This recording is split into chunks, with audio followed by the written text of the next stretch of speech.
An 8-year-old poor girl sang to a sad stranger on the subway. She didn't know he was a millionaire who had just lost his daughter. Before anything else, if this video finds you well, wherever you are, let me know how it made you feel. At the end, the Chicago winter had never felt so cold to Jackson Reed. Not the biting wind that whipped between the skyscrapers, nor the flurries of snow that dusted his expensive wool coat. No, this was a different kind of cold. One that had settled deep in his chest the moment he'd laid his daughter's framed photo against her headstone. Jackson sat alone on the subway, his tall frame hunched forward, elbows resting on his knees, as silent tears tracked down his face. All around him, the evening commuters of Chicago moved in their own worlds, typing on phones, listening to music, chatting with companions. But Jackson might as well have been invisible. Or perhaps they simply knew to give a grieving man his space. 1 month. That's how long it had been since the accident that took Sophie from him. 1 month of waking up expecting to hear her laughter, echoing through their penthouse only to be met with suffocating silence. 1 month of board meetings and conference calls he couldn't remember attending, of condolence cards he couldn't bear to read. His phone buzzed relentlessly in his pocket. Calls from his executive assistant, from business partners, from his sister, Claire. All wanting pieces of him he simply didn't have to give anymore. He pulled out his phone, not to answer the calls but to look at the wallpaper. Sophie on her last birthday, blowing out candles, her golden curls catching the light. Her smile bright enough to illuminate the entire room. Just 6 years old, too young to understand mortality, too innocent to deserve its cold touch. Final call for Fullerton Station, the automated voice announced over the speakers. Jackson didn't move. He didn't care where the train took him. What did destinations matter anymore? His thumb gently caressed the screen, smudging a teardrop that had fallen on Sophie's digitized face. "Daddy?" He heard her voice in his memory. "You promised you'd never be sad." A promise he'd made when she'd found him crying on the anniversary of her mother's death, a wife lost in childbirth, a tragedy that had made Sophie both his greatest joy and a living reminder of his deepest loss. Until now, when she became just loss. The subway doors opened and closed at each station, passengers flowing in and out like tide, while Jackson remained, an island of grief in an ocean of moving life. The CEO of Reed Enterprises, worth billions, on paper now bankrupt in spirit. The train lurched to another stop. Jackson barely registered the commotion as 2 small figures entered the car, their voices hushed but urgent. We have to ask someone," one tiny voice whispered. "But Lily, Mommy said never talk to strangers," came the identical response. Jackson looked up through blurred vision to see 2 little girls, no more than 5 years old, clutching each other's hands. They were mirror images, same golden blonde, hair in messy ponytails, same bright blue eyes wide with uncertainty, same worn pink coats that had seen better days. His heart constricted painfully. They were Sophie's age when... No, they were younger than Sophie. Their small faces were smudged, with dirt, their shoes scuffed and too thin for the winter weather. One of them, Lily or Em, he couldn't tell which, clutched a tattered teddy bear missing one eye. The girls scanned the subway car with solemn determination, then their gazes locked on him. Something in his broken expression must have called to them because they approached with tentative steps. "Excuse me, mister?" The one with the teddy bear spoke, her voice small but clear. "Could you help us? We're lost and we need to find our mommy." Jackson blinked, quickly wiping away his tears with the back of his hand. He straightened, instinct taking over despite his grief. "Where's your mother?" he asked, his voice hoarse from disuse. The second twin stepped forward, protective of her sister. "She's sick, very sick. We were supposed to stay with Mrs. Porter, but she fell asleep and we wanted to get medicine for Mommy." Jackson's professional instincts kicked in, assessing the situation. 2 small children, alone, clearly underprivileged, possibly homeless. His mind cleared slightly, responsibility cutting through the fog of his personal tragedy. "What's your mother's name? Where do you live?" he asked gently. The first twin's lower lip trembled. "Catherine Miller." We live. We lived. Her voice broke, and suddenly both girls were crying. Our home is gone, the second twin managed between sobs. Please help us, mister. Mommy's sick and we don't know where to go. Something cracked open in Jackson's frozen heart. A fissure just wide enough for these two lost souls to slip through. He knelt down to their level, and as he looked into their terrified, hopeful eyes, he saw a reflection of his own daughter. The pain was unbearable, but with it came something else, a purpose, however fleeting. My name is Jackson, he said softly, offering his hand. And I promise we're going to find your mother. A promise he didn't know if he could keep, but the first words that had felt real leaving his lips in a month. And as the twins' tiny hands reached for his, Jackson Reed began to cry once more, not just for the daughter he had lost, but for these children who needed him now. The subway car lurched forward as Jackson gathered himself, still kneeling before the twins. Their small faces, streaked with tears yet filled with trust, stirred something protective within him. Let's start with your names, Jackson said gently, pulling a handkerchief from his pocket to wipe their tears. I'm Emma, said the one clutching the one-eyed teddy bear. And this is Lily. We're 5. Lily nodded solemnly, her tiny fingers still intertwined with her sister's. Are you sad because you lost someone too? She asked with the disarming directness only children possess. Jackson's breath caught. Yes, he managed after a moment. My daughter, Sophie. Where did she go? Emma asked, hugging her teddy tighter. To heaven, Jackson whispered, the words still feeling like glass in his throat. Emma's eyes widened. Our daddy went there too. Mommy says he watches over us.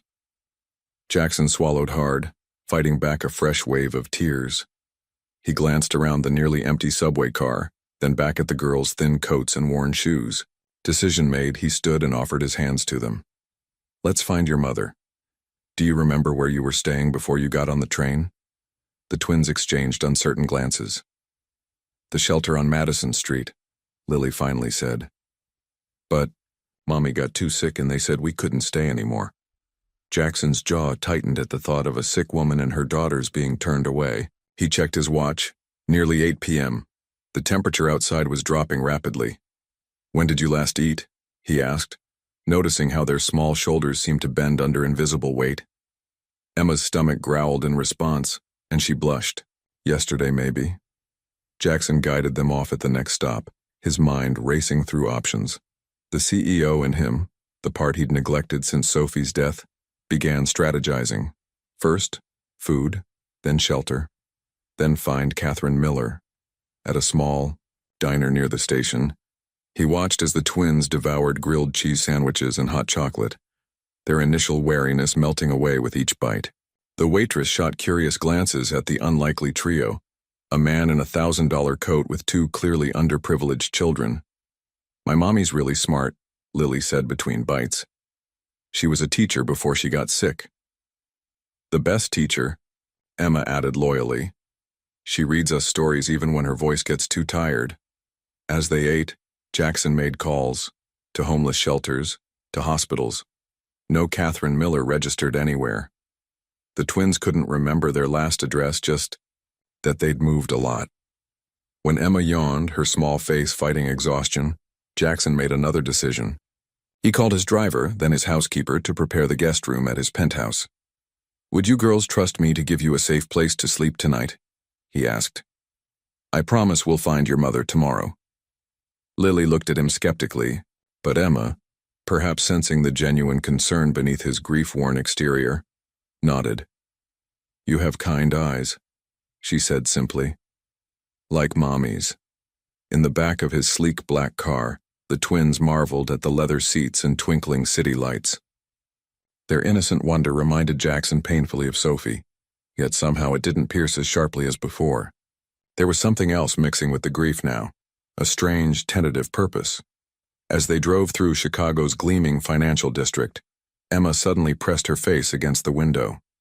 Look, Lily, the Angel Building.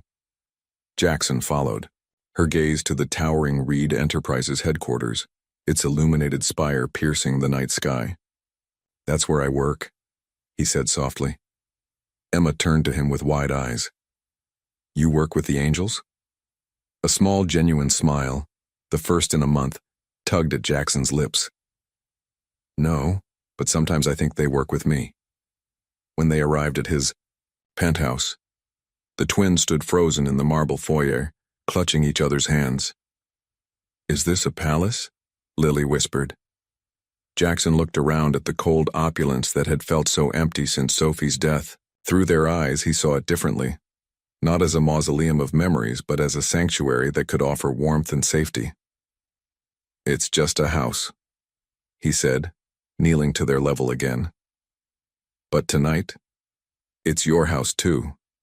As he tucked them into the guest bed, both still clutching Emma's teddy between them, Jackson felt the ice around his heart crack a little more. Will you find our mommy tomorrow? Emma asked sleepily. I promise, Jackson said, meaning it more than any business deal he'd ever made. Now sleep, little ones. And for the first time since Sophie's death, Jackson Reed sat down to plan for tomorrow. Dawn brought a flurry of activity to Jackson's normally silent penthouse. He'd barely slept, spending most of the night researching Catherine Miller and calling contacts who might help. His assistant, Martha, nearly dropped her coffee when she arrived to find her boss, who had been a ghost of himself for weeks, already dressed and focused with two small girls eating pancakes at his kitchen island.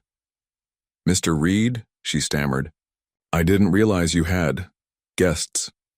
Martha, meet Emma and Lily, Jackson said, pouring coffee. Their mother is missing and we're going to find her. Clear my schedule. The twins watched this exchange with wide eyes, syrup dripping from their forks. They looked different in the morning light, still in yesterday's clothes, but their faces were clean and their hair brushed after Jackson had awkwardly helped them wash up. You have a swimming pool in your bathroom, Lily had exclaimed at the sight of his marble tub, making Jackson smile despite himself. Now, as Martha made calls and arranged for a private investigator, Jackson knelt before the girls. Do you remember anything else about where you were staying? Any landmarks or special places nearby? Emma's brow furrowed in concentration. There was a big lion statue. Mommy said it was guarding us. The public library, Jackson and Martha said simultaneously, and a park with a broken carousel, Lily added quietly. Mommy promised someday we'd ride on one that worked. Jackson nodded, pieces falling into place. They were staying near Grant Park, probably in one of the shelters on South Michigan. An hour later, bundled in new coats Jackson had Martha purchase overnight, they began their search. The twins sat in the back of his car, faces pressed against windows as they pointed out familiar sights. That's where Mommy took us for hot chocolate. Once, Emma exclaimed, pointing to a small cafe. It was her birthday present to us. Jackson made note of every location, creating a map of Catherine Miller's desperate attempts to give her daughters moments of joy amid their struggles. At the third shelter, a tired-looking woman recognized the twins' photo on Jackson's phone. Catherine Miller, she confirmed. Sweet woman, terrible situation. She left 4 days ago when her fever got worse. We recommended Mercy Hospital, but we were at capacity and couldn't hold her spot. Jackson's chest tightened. 4 days? These children have been alone for 4 days? The woman shook her head. She had a neighbor watching them, elderly lady, in the apartment building they were staying in before eviction. Mrs. Porter, Lily whispered. She fell asleep. 3 hospitals later, they found her. Catherine Miller had been admitted to County General 4 days ago with pneumonia and severe dehydration. No identification, no insurance, listed as Jane Doe until she became coherent enough to give her name yesterday. She's been asking about her daughters, the nurse told Jackson. We contacted social services, but they're here, Jackson said firmly. They're with me. The nurse eyed him suspiciously. And you are? Jackson hesitated. A friend, he finally said. When the twins saw their mother, pale and thin against the hospital sheets, an IV in her arm, they broke from Jackson's gentle hold and rushed to her bedside. Mommy, they cried in unison. Catherine's eyes flew open, filling instantly with tears. My babies, she whispered, arms weakly reaching for them. How did you? Then she saw Jackson standing awkwardly in the doorway, still in his expensive coat, looking so out of place in the stark hospital room. Who are you? She asked, instinctively pulling her daughters closer. Before Jackson could answer, Emma piped up. He's our friend. He gave us pancakes and found you when we got lost. Catherine's eyes, the same bright blue as her daughter's, narrowed with suspicion and fear. Jackson recognized it immediately, the fierce protectiveness of a parent. Jackson? Reed, he said simply, staying by the door to give her space. Your daughters found me on the subway last night. They were very brave. Catherine looked horrified. You ran away from Mrs. Porter? She asked the twins. You could have been... Her voice broke, tears streaming down her face. They were trying to find medicine for you, Jackson said softly. They're remarkable children. Catherine studied him, for a long moment, her gaze taking in his tailored suit, his expensive watch, everything that screamed wealth and privilege. Everything she clearly lacked. Thank you for helping them, she said finally, her voice formal despite her condition. I can never repay you, but... No repayment necessary, Jackson interrupted, an unexpected lump forming in his throat as he watched Emma gently stroke her mother's hair. They helped me too. And as Catherine's questioning gaze met his, Jackson Reed, billionaire CEO, grieving father, felt something shift inside him, something that felt strangely like hope. The hospital room was quiet except for the steady beep of monitors and the soft chatter of the twins, who were coloring with supplies Jackson had purchased from the gift shop. Catherine watched him from her bed, a puzzle she couldn't quite solve. Why are you still here? She finally asked when the girls were distracted. 3 days had passed since Jackson had found her, and he'd returned each day, bringing clothes. For the twins, decent food to replace the hospital meals, and even a tablet loaded with educational games. Jackson looked up from his phone where he'd been answering emails. I told the girls I'd stay until you were better. But you don't know us, Catherine insisted, her voice low to avoid the twins' hearing. People like you don't just. She trailed off, exhaustion evident in the dark circles beneath her eyes. People like me, Jackson echoed. Catherine gestured weakly at his custom suit, his Italian shoes. Rich people. You've done your good deed. Rescued the homeless family. What more do you want? The question hung between them, and Jackson found himself without an easy answer. What did he want? He hadn't thought beyond finding Catherine, hadn't considered what would happen after. Your daughters remind me of someone, he said finally, avoiding her piercing gaze. Understanding dawned in Catherine's eyes. You lost someone. Jackson nodded, the familiar ache spreading through his chest. My daughter, Sophie. She was 6. I'm sorry, Catherine whispered, and despite her suspicion, the sympathy in her voice was genuine. When? A month ago. Car accident. The twins looked up at the change in his tone, their young faces concerned. Emma slipped from her chair and approached Jackson, placing her small hand on his. Are you sad about Sophie again? She asked. Catherine watched, astonished, as her normally shy daughter comforted this virtual stranger. Even more surprising was the way Jackson gently squeezed Emma's hand. A little, he admitted. But it helps being here with you and Lily. The doctor interrupted them, clipboard in hand. Good news, Ms. Miller. Your lungs are clearing up nicely. We should be able to discharge you tomorrow. Rather than relief, panic flashed across Catherine's face. Tomorrow?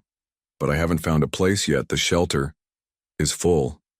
The doctor finished sympathetically. I know.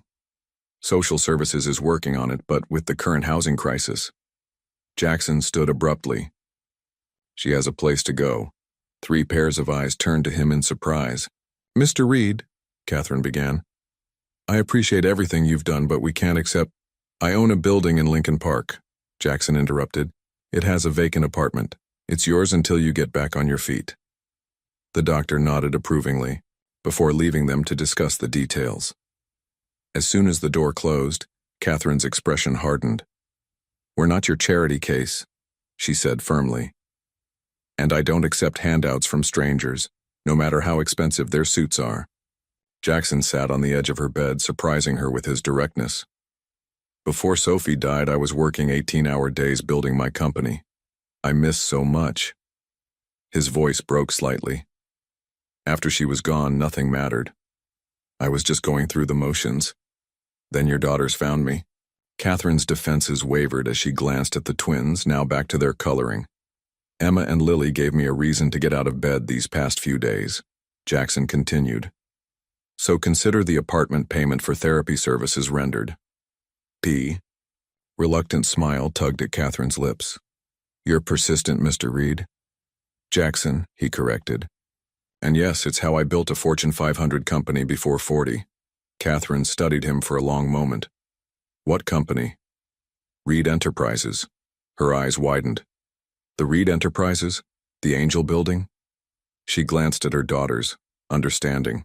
Emma's earlier comment? Jackson nodded, suddenly self-conscious under her scrutiny. I was a teacher before I got sick, Catherine said softly. I taught my students about your sustainable energy initiative last year. Something shifted between them. A moment of recognition beyond their circumstances. A glimpse of the people they were beyond, wealthy businessman and homeless mother. 1 month, Catherine finally said. We'll stay 1 month while I find work and save for a place of our own. 3 months, Jackson countered, the businessman in him emerging. Catherine raised an eyebrow. 2, and I'll cook dinner for you once a week as rent. Deal, Jackson said, offering his hand.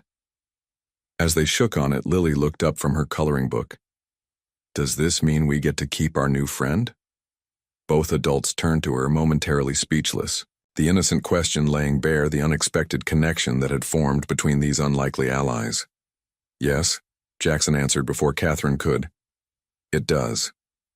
This isn't an apartment, Catherine whispered, as they stepped into the spacious 3-bedroom unit on the 10th floor of Jackson's Lincoln Park building. This is a palace. The twins raced ahead, their excited squeals echoing off the high ceilings as they discovered each room. Catherine stood frozen in the entryway, clutching her small bag of belongings, all that remained after months of downsizing and desperation. It's furnished, of course, Jackson said, watching her reaction carefully. Nothing fancy, but... Nothing fancy?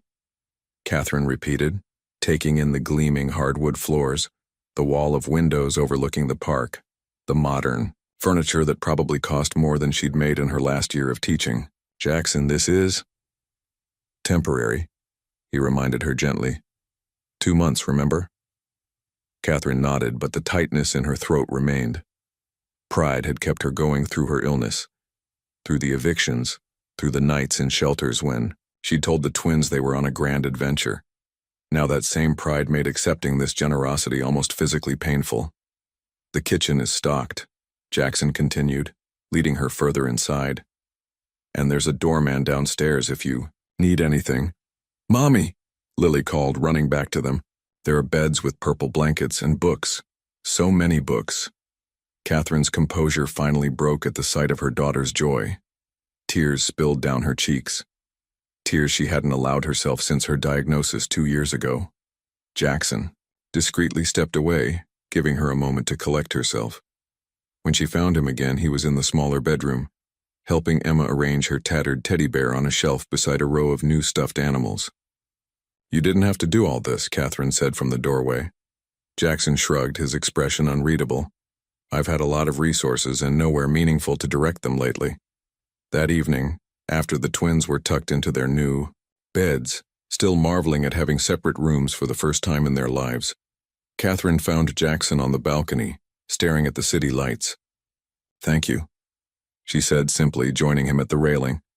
Not just for this, but for finding me. For keeping them safe. Jackson nodded, his profile sharp against the night sky. How did it happen? He asked after a moment. You said you were a teacher. Catherine sighed, the familiar weight of her story settling on her shoulders. Autoimmune disorder. Started with fatigue, then joint pain. By the time they diagnosed it properly, I'd used up my sick days and most of my savings, the medical bills. She shook her head. The twins' father left when I got pregnant, said he hadn't signed up for twins. So it was just me. The American dream, Jackson said bitterly. Work hard, get sick, lose everything. Catherine glanced at him, surprised by his cynicism. Says the billionaire CEO. A system that allows me to have more money than I could spend in 10 lifetimes while a teacher and her children end up homeless is broken. Jackson said flatly. I've known that for years, but it was abstract. Numbers on spreadsheets. Charity. Gallus. Not real people with names and faces and teddy bears with missing eyes. Catherine studied him, seeing beyond the wealthy exterior to the man beneath. A father grieving his child, a person seeking meaning after loss. Tell me about Sophie, she said softly. Jackson's hands tightened on the railing. She was everything. Smart, funny, kind. Her mother died giving birth to her, so it was just us. I built the company for her future, but I missed so much of her, present. His voice caught. The day of the accident, I was supposed to pick her up from school, but I sent my driver instead. Board meeting. It wasn't your fault, Catherine said automatically, wasn't it? Jackson turned to her, his eyes reflecting city lights and unshed tears. I traded time with her for time making money she'll never spend. The rawness of his guilt silenced Catherine. She judged him for his wealth, his privilege, never considering the cost at which it might have come. My daughters adore you, she said finally. Emma asks when you're coming every morning. Lily saved half her dessert for you yesterday. Jackson smiled faintly. They're extraordinary children. They are, Catherine agreed, and they're very good judges of character. A comfortable silence fell between them. Two parents from vastly different worlds connected by loss, by need, by the unexpected kindness of children. I should check on the girls, Catherine said eventually. Good night, Jackson. Catherine, he called as she reached the door. I have connections at several private schools in the city. When you're ready, the twins deserve a good education.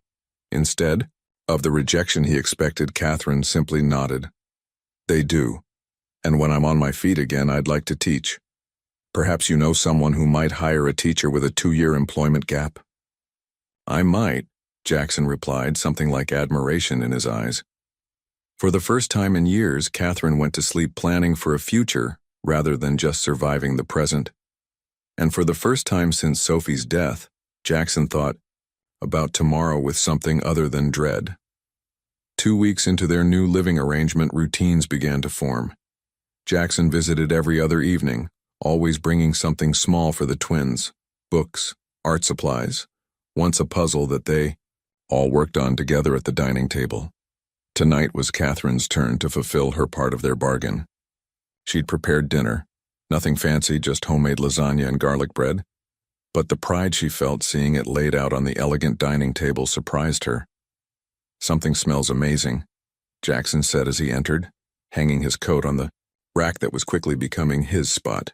Jackson. The twins raced from their room, Emma clutching a drawing while Lily carried a small clay figurine. Look what we made at school. Catherine watched as Jackson crouched to their level, examining their creations with genuine interest. The private school he'd arranged for them was beyond anything she could have imagined. Small classes, caring teachers, art and music programs. The twins were thriving, making friends, coming home with stories instead of hunger. These are wonderful, Jackson praised, his smile reaching his eyes, something that happened more frequently now. True artists in the making. At dinner, the twins dominated the conversation, their chatter filling the apartment with life. Catherine noticed how Jackson watched them, sometimes with joy, sometimes with a shadow of pain that she recognized as memories of Sophie. Girls, why don't you go get ready for bed? Catherine suggested when they'd finished eating. Jackson and I will be in to say goodnight soon. When they were alone, Jackson helped clear the table, his expensive watch and tailored shirt looking strangely at home in this domestic scene. Thank you for dinner, he said. It's been a long time since I've had a home-cooked meal. Surely you have a chef or something, Catherine replied, loading the dishwasher. Jackson shook his head. I did. After Sophie, I let most of the household staff go. Couldn't stand the emptiness they tried to fill with their efficiency. Catherine studied him as he dried a plate. You're different from what I expected. Oh, when Emma told me a rich man in a fancy coat had helped them, I pictured some Wall Street type patting himself on the back for his charity, she admitted. I didn't expect you to keep showing up. Jackson placed the dried plate in the cabinet. I didn't expect to want to. The honesty in his voice created a moment of connection that Catherine wasn't prepared for. She turned back to the sink, uncomfortable with the warmth spreading through her chest. Mommy, Jackson, we're ready, Lily called from down the hall. In the twins' bedroom, they found the girls already in bed, Emma clutching her beloved teddy, bear newly repaired with a button eye Jackson had sewn on himself. Will you tell us about Sophie? Emma asked suddenly. Jackson froze and Catherine started to redirect the conversation, but he raised a hand to stop her. What would you like to know? He asked, sitting on the edge of Emma's bed. Was she nice? Did she like ice cream? Did she have toys like us? The questions tumbled out with the characteristic directness of children. Catherine watched Jackson carefully, ready to intervene if the memories became too painful. But instead of retreating, he smiled sadly. She was very nice. She loved strawberry, ice cream, and yes, she had many toys. He paused, then reached for his wallet and removed a small photo. This was Sophie. The twins leaned forward to see the smiling blonde girl with her father's eyes and a missing front tooth. She looks like a good friend, Lily said solemnly. The best, Jackson agreed, his voice thick. Is she why you were crying on the train? Emma asked. Jackson nodded. I miss her very much. Emma reached for his hand. You can share us, she said, simply. Right, Mommy. Catherine felt her throat tighten at her daughter's innocent generosity. Time for sleep now, girls, she said softly, leaning down to kiss each forehead. In the hallway, Jackson stood silent, the photo still in his hand. I'm sorry, Catherine began. They don't understand. No, Jackson interrupted. They understand. Perfectly.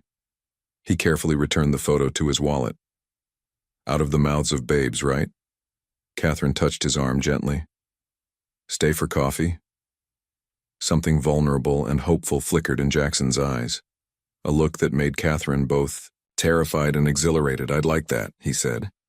As they walked back to the kitchen, Catherine realized that the line between benefactor and friend had begun to blur, creating something new and undefined between them. Something as fragile and precious as the trust in her daughter's eyes when they looked at Jackson Reed. Catherine's phone call with her doctor ended just as Jackson arrived for their now regular Friday dinner.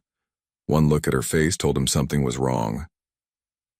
Girls, why don't you show me your new science project?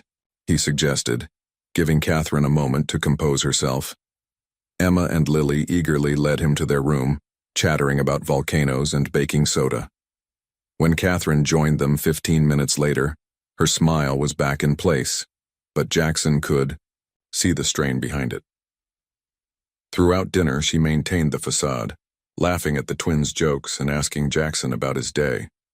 Only when the girls were engrossed in their dessert did he lean close and whisper, "What happened?" Catherine shook her head slightly. Later, after the twins were asleep, they sat on the balcony, the April night unusually warm.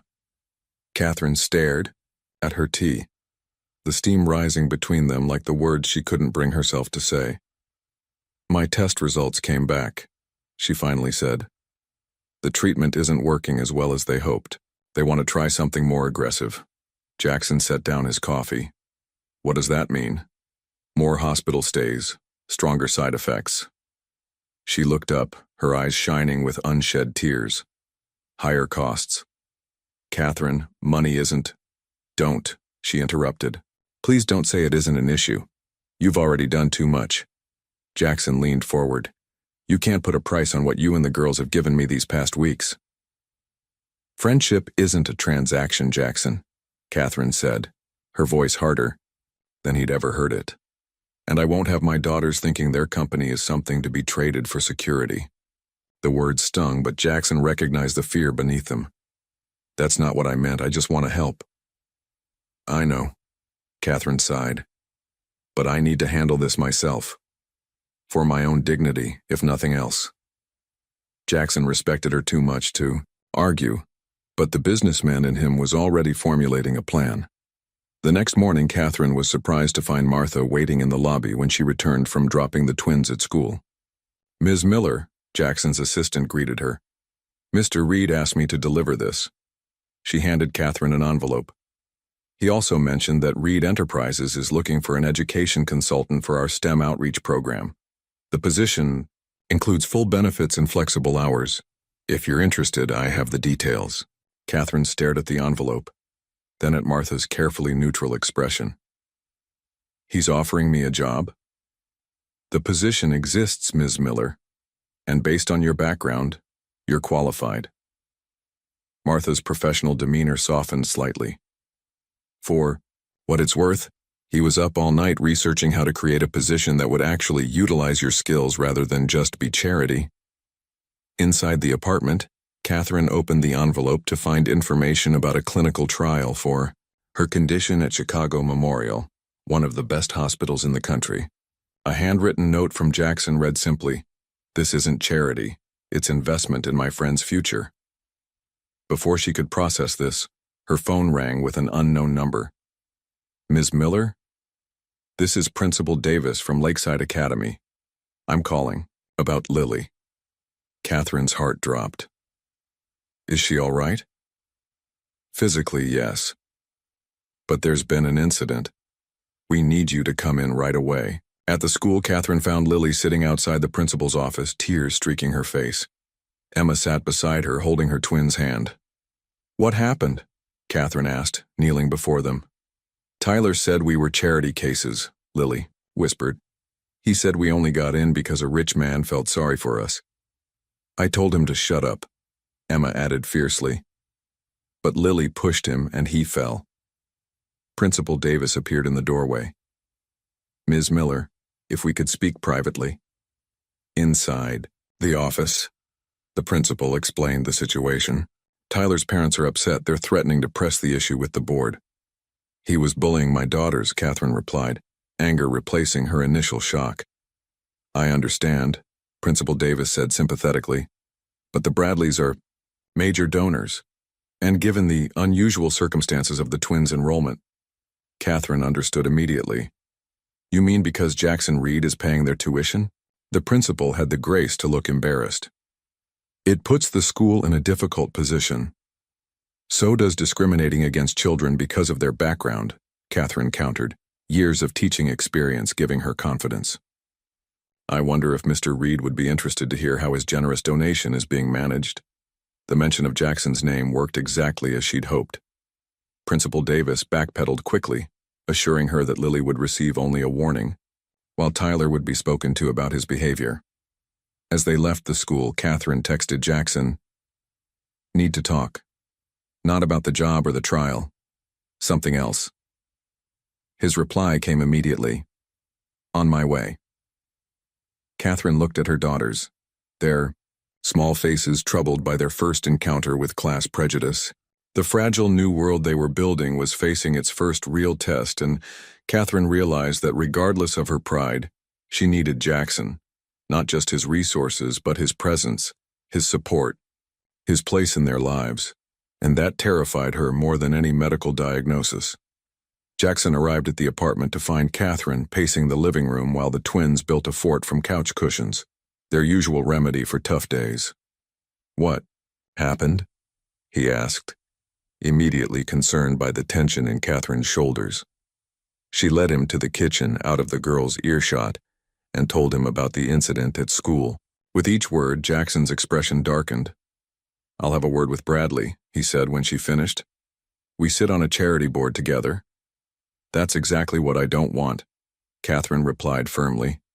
"The girls need to learn to handle these situations, not have them magically fixed by their—" She hesitated, searching for the right word. "Friend?" Jackson offered. "Friend," Catherine agreed with a small smile. "Though the principal did back down pretty quickly when I mentioned your name." Jackson laughed. "The Reed effect, my sister calls it my superpower." "Speaking of which," Catherine said, pulling the envelope from her pocket, This job offer, is it real? Entirely, Jackson assured her. Martha helped structure it, but we genuinely need someone with classroom experience to evaluate our education initiatives.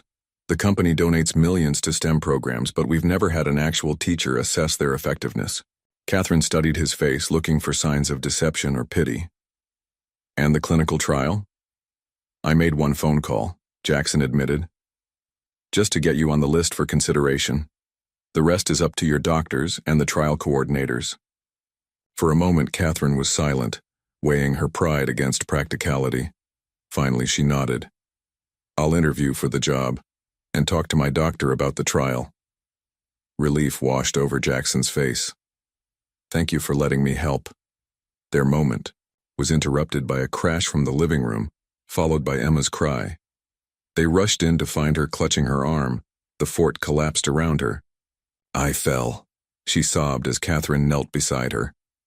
The trip to the emergency room was quick thanks to Jackson's influence, but Emma's diagnosis, a fractured wrist, cast a pall over the evening. As she sat in the treatment room, her small arm being set in a pink cast, she looked up at Jackson with tear-filled eyes. Will you sign it first? She asked. Jackson blinked back unexpected tears. It would be my honor. Later, with Emma asleep in her hospital bed for overnight observation, and Lily staying with Martha, Catherine and Jackson sat in the quiet waiting room, exhaustion etched in their faces. You were amazing with her, Catherine said softly. The way you kept her calm during the X-ray, the stories you told to distract her. Jackson stared at his coffee cup. Sophie broke her arm when she was 5. Playground accident. I was in Tokyo when it happened. He looked up, his expression haunted. I missed so much, Catherine. Business dinners instead of bedtime stories. Conference calls instead of parent-teacher conferences. Catherine reached for his hand, a gesture that had become familiar in recent weeks. You're here now. For Emma. For Lily. For you, Jackson added, his voice low. The words hung between them, charged with meaning neither was ready to fully acknowledge. I need to tell you something, Catherine said after a moment. My condition, it's more serious than I've let on. The relapse, it's not just a setback. Without this new treatment. She couldn't finish, but she didn't need to. Jackson's grip on her hand tightened. What do the twins know? He asked practically. Just that Mommy gets tired sometimes. Catherine whispered, her composure finally cracking. Jackson, if something happens to me, it won't, he interrupted fiercely. But if it does, she insisted, they have no one. No family, no guardian, no... They have me, Jackson said, the words emerging before he could consider their implications. If you'll trust me with them. Catherine looked at him. This man who had entered their lives by chance, whose grief had mirrored her fear, whose generosity had given her daughters opportunities she'd never dreamed possible. Why? She asked simply. Why us? Why this? Jackson was silent for a long moment. When Sophie died, I died too. I was just going through the motions, Catherine, then Emma and Lily found me, and he struggled to find the words. They needed me. No one's needed me, really needed me since Sophie was born. And now, Catherine pressed, sensing there was more. Jackson met her gaze directly. Now I need you, all of you. I need your daughters. Laughter in my empty life. I need your strength and your pride and your homemade lasagna. His attempt at humor fell flat as emotion overwhelmed him. I need this family you've created. The word family hung in the air between them, as fragile and precious as the trust in Emma's eyes when she'd asked Jackson to sign her cast first. Before Catherine could respond, a nurse appeared in the doorway. Ms. Miller, your daughter's asking for you. And Mr. Reed. As they walked back to Emma's room, Catherine knew they stood at a crossroads. The path forward would require trust she wasn't sure she possessed, vulnerability she'd spent years avoiding, and faith in a future neither of them had imagined just months ago. Yet as Emma's face lit up at the sight of them, Catherine felt something shift inside her, fear giving way to something that felt dangerously like hope. 7 years earlier, Jackson, Reed stood in a hospital room much like Emma's, holding his newborn daughter for the first time. The joy of Sophie's arrival was shattered by the doctor's words. "I'm sorry, Mr. Reed. We couldn't stop the bleeding. Your wife is gone." In that moment, as he looked into his daughter's innocent face, Jackson made a silent vow. He would give this child everything, protect her from all harm, build a world where she would never want for anything. What he couldn't know then was how that promise would shape his life. The driven businessman he'd become, the father who provided everything except enough of his presence. Now, as he watched Catherine sleeping in the uncomfortable chair beside Emma's hospital bed, Jackson wondered what Elizabeth would think of the man he'd become. His late wife had loved his ambition, but tempered it with her own gentle wisdom. Would she approve of this unexpected bond with a struggling single mother and her twins? Somehow, he thought she would. Across the room, Catherine stirred, fragments of her own past filtering through her dreams. 6 years ago, she sat across from Mark Miller as he slid the unsigned birth certificate across the table of their small apartment. "Twins?" he'd said, his voice cold with disbelief. "And now this diagnosis? This isn't what I signed up for, Kate." "Neither did I," she'd replied, her hand protectively covering her swollen belly where Emma and Lily grew, blissfully unaware of their father's rejection. "But it's what we have." He'd left that night taking what little savings they'd accumulated, leaving behind only his absence and a promise unkept. Catherine had given birth alone, named her daughters alone, and built a life for them alone. Until her body betrayed her and that carefully constructed world began to crumble. Now she opened her eyes to find Jackson watching her, his gaze thoughtful. "You were dreaming," he said softly, mindful of Emma still sleeping. Catherine straightened in the chair, wincing at her stiff muscles. "Just remembering." "Good memories?" "No," she admitted. "The day the twins' father left." Jackson's expression darkened. His loss. The simple conviction in those two words warmed Catherine in a way she hadn't expected. "My wife died giving birth to Sophie," Jackson said suddenly. "I never told you that." Catherine reached for his hand, a gesture that had become second nature in recent weeks. "I'm sorry. Elizabeth was the only person who ever really knew me," he continued. "After she died, I just focused on Sophie and the business, didn't let anyone else in. Until 2 little girls ambushed you on a subway," Catherine said with a small smile. Jackson's laugh was quiet but genuine. "They're persuasive." Something shifted between them in that moment, a recognition of shared loss, of paths neither had chosen but both had walked with dignity. "I'm going to take the job," Catherine said, "and apply for the trial." Jackson squeezed her hand. "I was hoping you would. Not for the reasons you think," she clarified. "Not just because of the medical benefits or the financial security, but because—" She paused, gathering her courage. "Because I want the girls to see that accepting help doesn't mean surrendering independence, that there's strength in connection." "Is that what we have?" Jackson asked quietly. "Connection?" Before Catherine could answer, Emma stirred, her small face lighting up at the sight of them. "You stayed," she said to Jackson, wonder in her voice. "Of course I did," he replied, moving to her bedside. "How's the arm, brave girl?" As Jackson helped Emma with her breakfast, making her giggle despite her pain, Catherine watched them together. This man who had lost so much, this child who had never known a father's love, fitting together like puzzle pieces meant to connect. Later, when they returned to the apartment with Emma proudly showing off her cast to Lily, Catherine found Jackson on the balcony, his phone in hand. "Everything okay?" she asked, joining him. "My sister Claire is back from Europe," he said, his expression troubled. "She's concerned about my sudden attachment to your family." The words stung, though Catherine had expected something like this eventually. "She thinks I'm after your money." "She doesn't know you," Jackson said firmly, "but she wants to. Sunday dinner at my place. Will you come?" All of you? The invitation hung between them. Not just a meal, but a statement. A step towards something neither had been looking for, but both had found.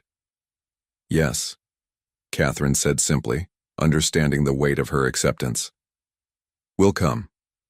As they stood, side by side, watching the city lights emerge against the darkening sky, Jackson realized that for the first time since Sophie's death, he was making plans beyond tomorrow, and Catherine, leaning slightly against his shoulder, allowed herself to imagine a future she'd thought forever closed to her, one where she wasn't fighting alone. Behind them, the twins' laughter floated through the open door, the sound that had brought them together, the symphony of the unexpected family they were becoming. Jackson's penthouse overlooked the Chicago skyline, its floor-to-ceiling windows capturing the sunset in brilliant oranges and pinks. Catherine and the twins stood in the marble foyer, momentarily overwhelmed by the opulence that made their temporary apartment seem modest by comparison. "It's so big," Lily whispered, clutching her sister's hand. Emma, her casted arm decorated with colorful signatures, nodded solemnly. Like a castle in the clouds. Jackson appeared from the kitchen, looking unexpectedly domestic in jeans and a casual sweater rather than his usual suit. "Welcome to my home," he said, his smile betraying a hint of nervousness Catherine had never seen before. The twins rushed forward, hugging his legs with the easy affection they'd developed for him. Catherine followed more slowly, taking in the space that reflected so much of Jackson's life. Minimalist, expensive, and strangely impersonal, except for a wall of photographs featuring Sophie at various ages.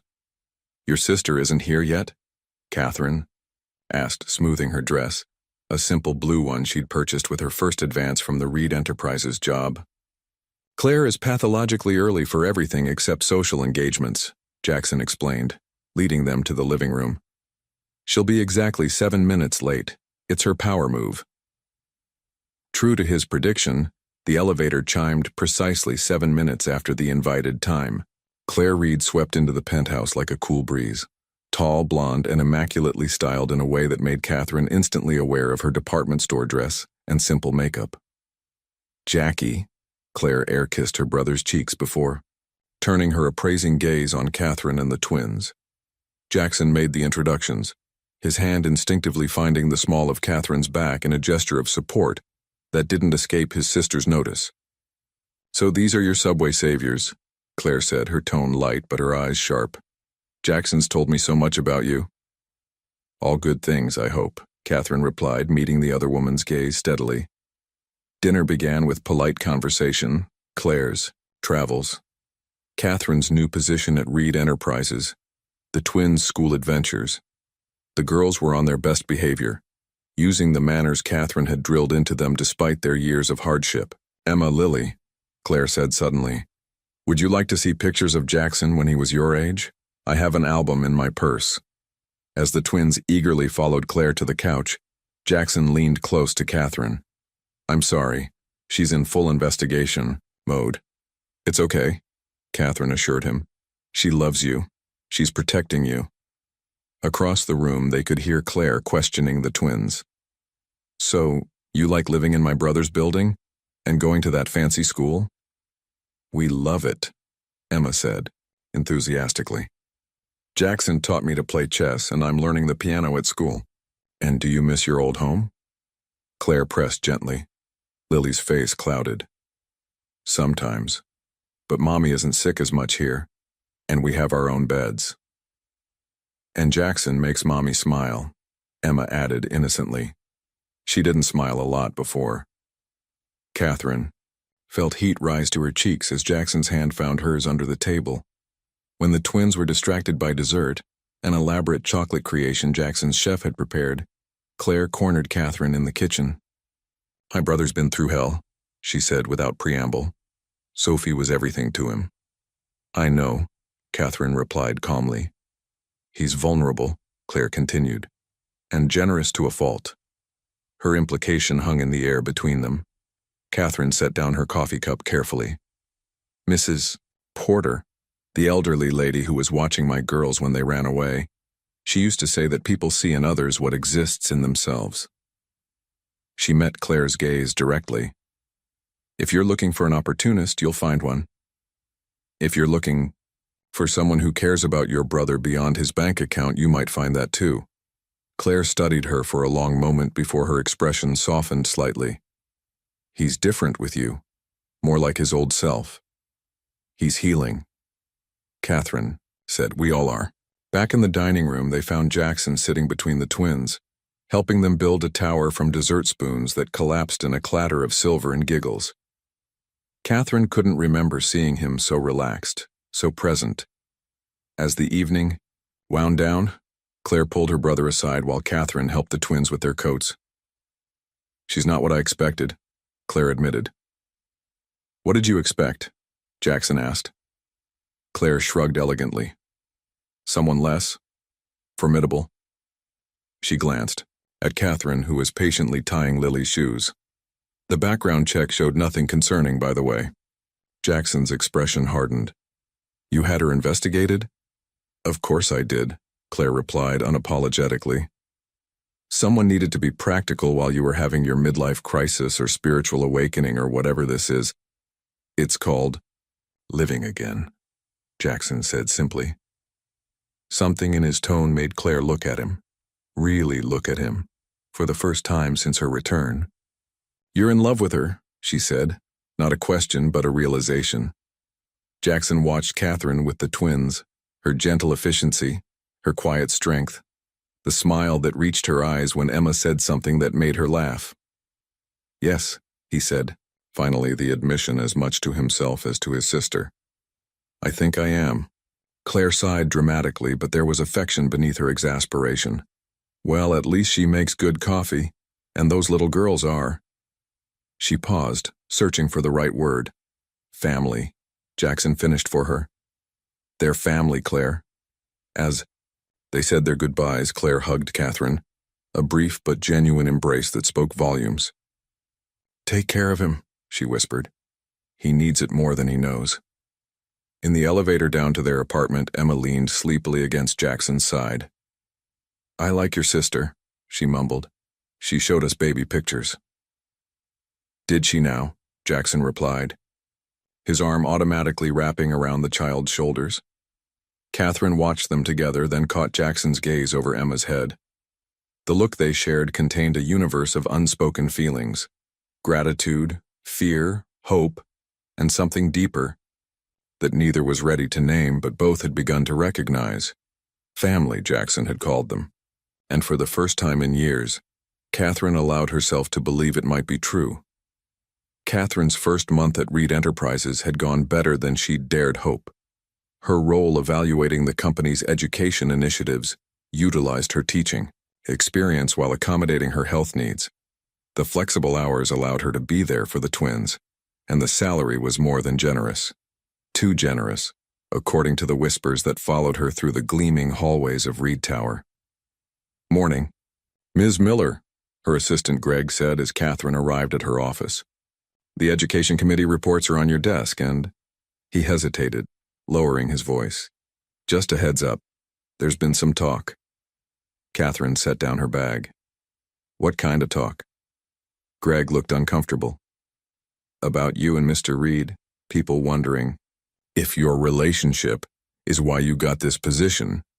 Though she'd expected this eventually, the word still stung. Thank you for telling me, she said calmly. Alone in her office, Catherine stared at the Chicago skyline through her window. The past weeks had been something from a dream, the twins thriving at school, her health improving with the new treatment, and Jackson. Jackson becoming something she'd never expected, never dared hope for. Her phone buzzed with a text from him. Dinner tonight? My place, just us. Claire's taking the twins to that animated movie they've been talking about. Catherine smiled at the message, then frowned as Greg's warning echoed in her mind. She was falling for Jackson, had already fallen, if she was honest with herself. But these whispers reinforced her deepest fear, that people would always see her as a charity case, an opportunist, a woman who'd traded her company for security. When she didn't immediately respond, Jackson called. Is everything okay? He asked, concern evident in his voice. Fine, she said too quickly. Just busy with the committee reports. Catherine, Jackson said, his tone gentle but firm. What's wrong? She sighed, never able to hide things from him. People are talking, Jackson. About us, about why I'm here. His response was immediate. I'll address it. This is unacceptable. No, Catherine insisted. That would only make it worse. Confirm their suspicions that I'm getting special treatment. You're not, Jackson said firmly. You earned this position. Your background evaluation of the Chicago pilot program saved us millions and improved outcomes for the students. His defense warmed her, but the doubt remained. Maybe we should be more professional at work. Keep some distance. The silence on the other end spoke volumes. If that's what you want, Jackson finally said, his voice carefully neutral. It wasn't what she wanted, not at all. But Catherine couldn't shake the feeling that their relationship was built on shaky ground. Just for now, she said softly. Until I've established myself here. Jackson agreed, but the distance in his tone lasted through the rest of their brief conversation. That evening, instead of their planned dinner, Catherine found herself alone, in the apartment, the twins out with Claire replaying the conversation in her mind. Had she made a mistake? Was she letting pride interfere with happiness again? A knock at the door interrupted her thoughts. She opened it to find a delivery man with a large envelope.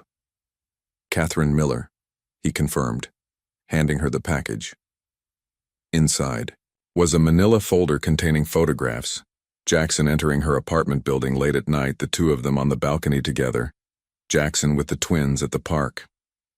Attached was a note. Does Reed Enterprises know about the CEO's special project? The board might be interested in these.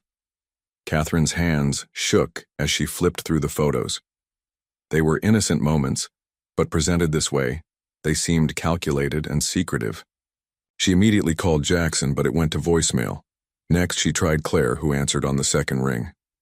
Is everything all right? Claire asked, the sounds of the movie theater in the background. Someone's been watching us, Catherine explained, her voice tense. Taking pictures. They sent them to me with a threat to show the board. Blackmail, Claire said sharply. Don't worry. The girls are fine. We're heading home now. I'll drop them with my assistant and meet you at Jackson's. An hour later, Catherine and Claire spread the photos across Jackson's dining table. He stood at the window, his back to them, shoulders rigid with anger. It's Reynolds, Claire said confidently. He's wanted your position for years. Or Bradley after the school incident with Lily, Catherine suggested. Jackson turned, his expression cold in a way Catherine had never seen. It doesn't matter who. What matters is that they're using you and the girls to get to me. What will you do? Catherine asked. Protect you, Jackson said simply. Whatever it takes. The intensity in his eyes both comforted and frightened Catherine. This was a side of Jackson she hadn't seen. The ruthless businessman who'd built an empire. Jackson, she said carefully, don't do anything that would harm the company. That's what they want. He crossed to her, taking her hands in his. I built Reed Enterprises from nothing. I can do it again if necessary. But you, Emma Lilly, you're irreplaceable. The declaration hung in the air between them, profound in its simplicity and implication. Claire cleared her throat. Well, I'll leave you two to your Romeo and Juliet moment. I've got some calls to make. She squeezed Catherine's shoulder as she passed. Don't worry, the Reeds protect their own. When they were alone, Jackson pulled Catherine into his arms. I'm sorry, he murmured into her hair. I never wanted this to touch you or the girls. Catherine leaned into his embrace, drawing strength from his solid presence. What happens now? Now, Jackson said, his voice resolute. We stop hiding. No more distance, no more separate dinners. Whoever is behind this wins if they drive us apart. Catherine nodded against his chest, but a seed of doubt had been planted. If their relationship could be wielded as a weapon against Jackson, was it worth the risk? As much as she wanted this, wanted him, she couldn't bear to be the cause of his downfall. And yet, as his arms tightened around her, She couldn't imagine walking away. The emergency board meeting of Reed Enterprises was called for 9 a.m. sharp. Jackson arrived early, Catherine at his side. They'd agreed on this united front despite her misgivings. "You don't have to do this," she whispered as they rode the elevator to the executive floor. Jackson took her hand firmly in his. "Yes, I do." The boardroom fell silent as they entered together. 12 pairs of eyes tracked their movement, expressions, ranging from curiosity to barely concealed hostility. Claire was already seated, her icy glare fixed on Thomas Reynolds, the chief operating officer who'd been with the company almost as long as Jackson. "Thank you all for coming," Jackson began. Without preamble, "I understand concerns have been raised about my personal relationship with Catherine Miller and its impact on company decisions." Catherine kept her expression neutral, despite the heat rising to her cheeks. Beneath the table, Jackson's hand found hers again. "So I'll be clear," he continued. "Yes, I am in a relationship with Ms. Miller. No, it did not influence her hiring, her qualifications did. And if anyone has issues with either of those facts, now is the time to speak." The silence that followed was deafening until Reynolds cleared his throat. "The board's concern, Jackson, is the appearance of impropriety. The company's reputation is built on results," Jackson interrupted, "which Ms. Miller has delivered. Her education initiative assessment saved us millions and improved outcomes for students." Reynolds smiled thinly.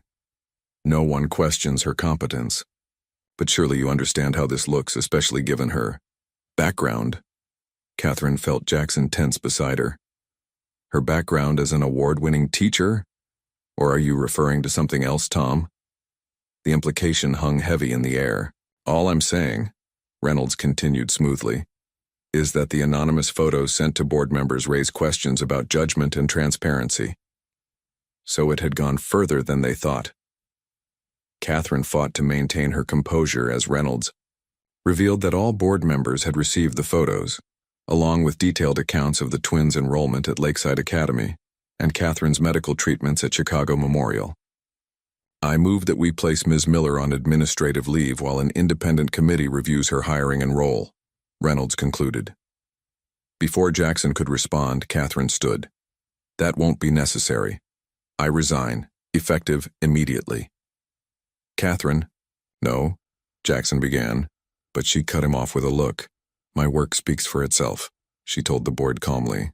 "I won't allow it to be undermined by gossip and innuendo. Mr. Reed hired me because I'm qualified. The fact that we care for each other shouldn't erase that. But clearly for some of you it does." She gathered her papers and walked out, head high despite the tears threatening to fall. Jackson followed her to the elevator, his expression a storm of anger and concern. "You didn't have to do that," he said, echoing her earlier words. "Yes, I did," Catherine replied softly. "For my dignity, for yours." The elevator doors closed between them, a physical manifestation of the barrier that had just been erected in their carefully constructed world. Back in the apartment, Catherine found a voicemail from the twins' school. An emergency meeting had been called regarding their enrollment status, another consequence of the photos, no doubt. As she sank onto the couch, Catherine wondered how quickly their fragile happiness was unraveling. The life they'd been building seemed to be collapsing around them, all because she'd allowed herself to hope for something more than survival. When Jackson finally arrived home that evening, his expression told her everything. "Reynolds is gone," he said simply, "but the damage is done." Catherine sat across from Principal Davis, her hands clasped tightly in her lap to hide their trembling. The twins were in class, blissfully unaware of the meeting that might determine their educational future. "Ms. Miller," Principal Davis began uncomfortably, "certain concerns have been raised by other parents regarding your relationship with Mr. Reed and its connection to the twins' scholarship." "You mean gossip fueled by those photos?" Catherine said evenly. The principal had the grace to look embarrassed. "We value Emma and Lily as students. Their academic progress has been remarkable. But the Board of Trustees is concerned about appearances," Catherine finished for her. "Just like Reed Enterprises." "Essentially, yes." Catherine took a deep breath. My daughters have lost enough in their short lives. I won't let them lose this too. Before Principal Davis could respond, the office door opened and Jackson strode in, looking every inch the CEO despite the strain evident in his face. I apologize for being late, he said, taking the seat beside Catherine. His hand found hers, instinctively. The principal's demeanor shifted immediately. Mr. Reed, we were just discussing my family. Jackson interrupted firmly. Catherine and the twins are my family, and I won't have them penalized for it. The word family hung in the air between them. Catherine squeezed his hand, drawing strength from his presence. The twins' scholarship comes directly from my personal foundation, Jackson continued. Not corporate funds. Their academic records speak for themselves. If that's not enough for Lakeside, we'll find a school that values education over gossip. His defense, delivered with quiet intensity, left Principal Davis fumbling for words. She promised to convey his position to the board and ended the meeting hastily. In the hallway, Catherine turned to Jackson, emotion tightening her throat. Thank you? Don't thank me, he said, his voice rough with feeling. I should have protected you all better. This isn't your fault, Catherine insisted. It's the price of living in the public eye. A price you and the girls shouldn't have to pay. They walked in silence to the car, the weight of recent events bearing down on them. Catherine thought about the twins, how quickly they'd adapted to each new challenge, how resilient they'd been. What happens now? She asked as they drove away from the school. Jackson's hands tightened on the steering wheel. That depends on what you want, Catherine. What I want, she echoed, surprised by the question. I've made decisions about our lives, the apartment, the school, the job, believing they were best for you and the girls. But I never asked what you really wanted. The candor in his voice made Catherine turn to study his profile. I want the twins to be happy and safe, she said slowly.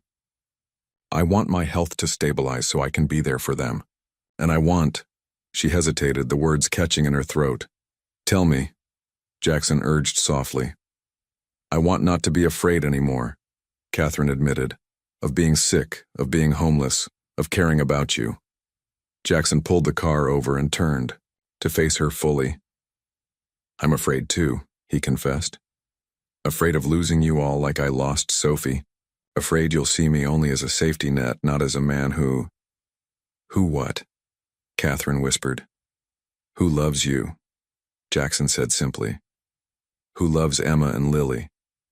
Who wants to build a life with you, not out of obligation or guilt or loneliness, but because you've brought meaning back to my world. Tears spilled down Catherine's cheeks, months of tightly controlled emotion finally breaking free. I love you too, she managed through her tears. But I'm scared it's not enough. That we're too different, from worlds too far apart. Jackson cupped her face gently. Then we build our own world, together. In that moment, with Chicago traffic flowing around their stationary car, Catherine made her choice. Not out of necessity or gratitude, but out of love. The kind that comes unexpectedly and changes everything. Together, she agreed. And when Jackson kissed her, it felt like coming home. The announcement appeared in the Chicago Tribune's business section. Reed Enterprises CEO steps back, names Claire Reed as acting chief executive. The accompanying article detailed Jackson's decision to focus on the Reed Foundation, particularly its education and family support initiatives. Sometimes life gives you a second chance at what matters most, Jackson was quoted saying. I'm taking mine. Catherine read the article over breakfast, the twins chattering beside her about their upcoming school play. You didn't tell me about this, she said when Jackson joined them, coffee in hand. He shrugged, a lightness to his movements that hadn't been there before. I wanted it to be official first.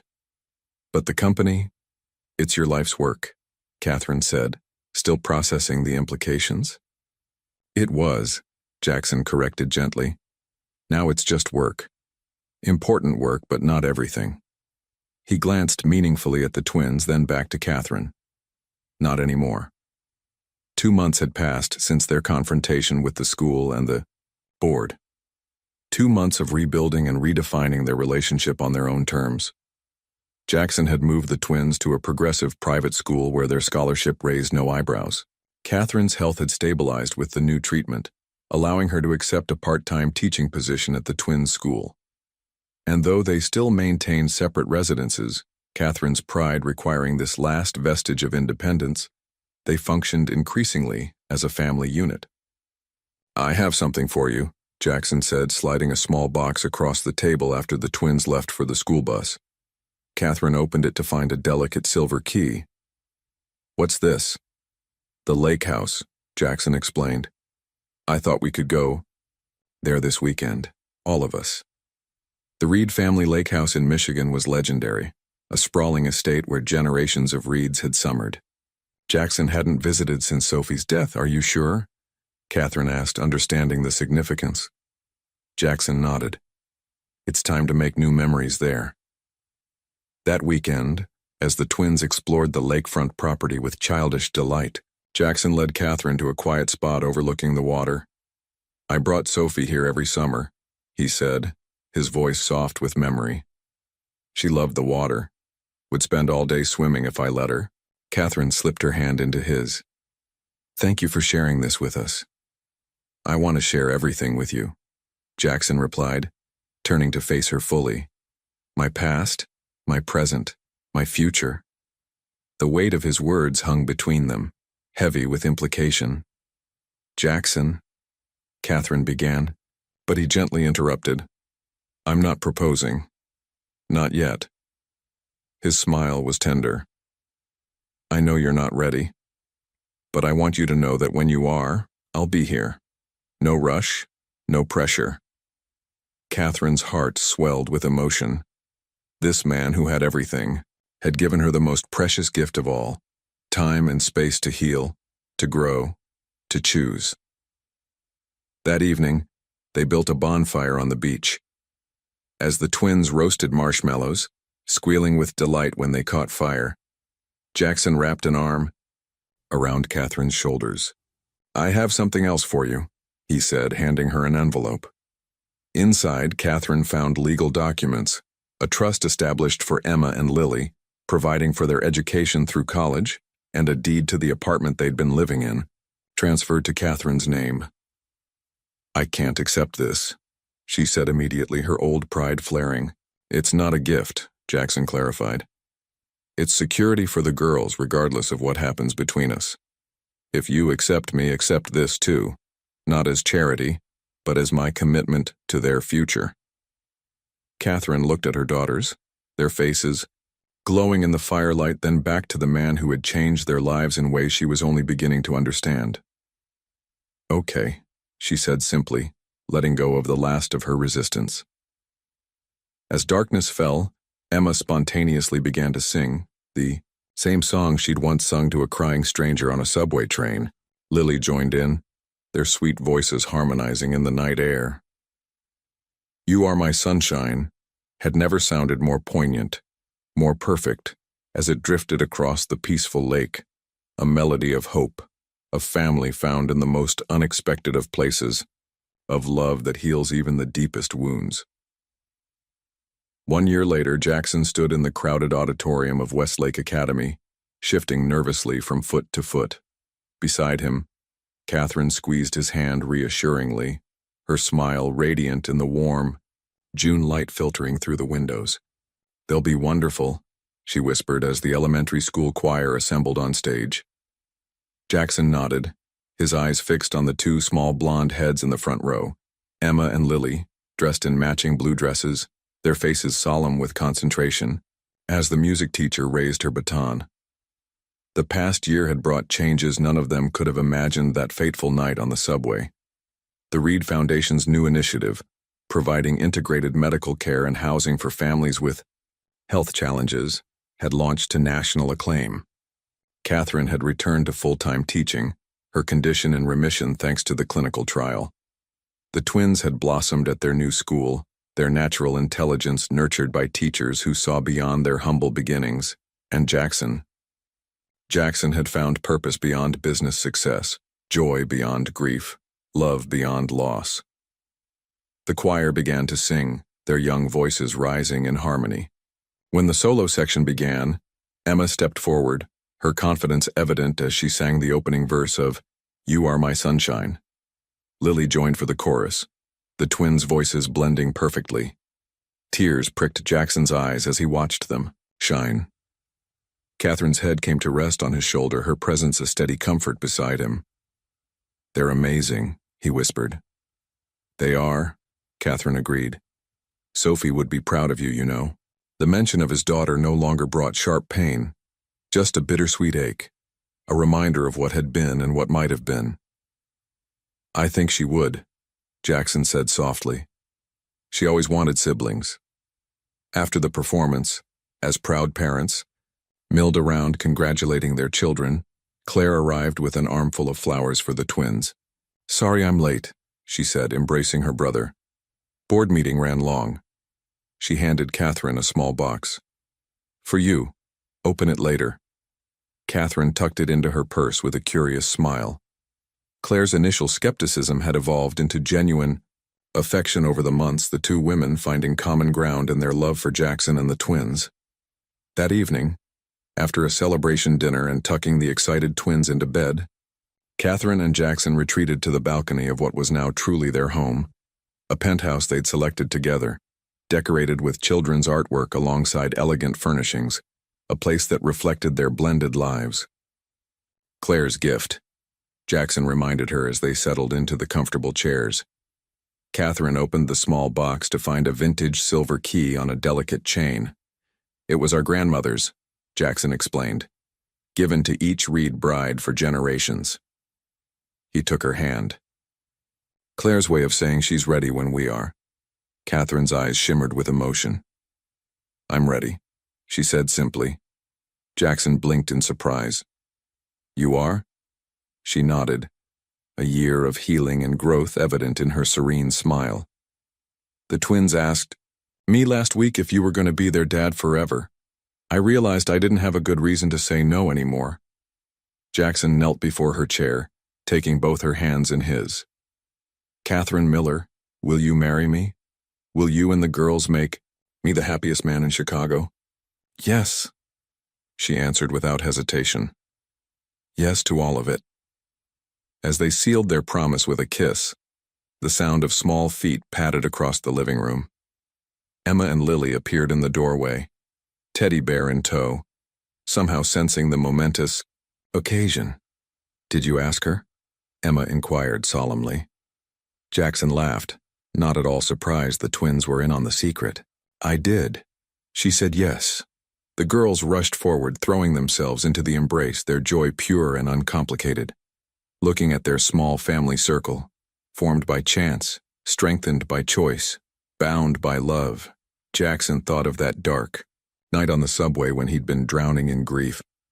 How two small voices had pulled him back to life. How a proud, struggling mother had taught him to love again. Some called it coincidence. Some called it fate. Jackson Reed called it his second chance. A journey from darkness to light, from loss to love, from isolation to family. A journey that had begun with a child's song on a Chicago subway and culminated here, in the arms of the woman and children who had become his world. "Can we sing our song?" Lily asked, her small face earnest in the moonlight. And so, on the balcony high above the city where their story began, they sang together, a family created not by blood, but by something far stronger, the courage to begin again.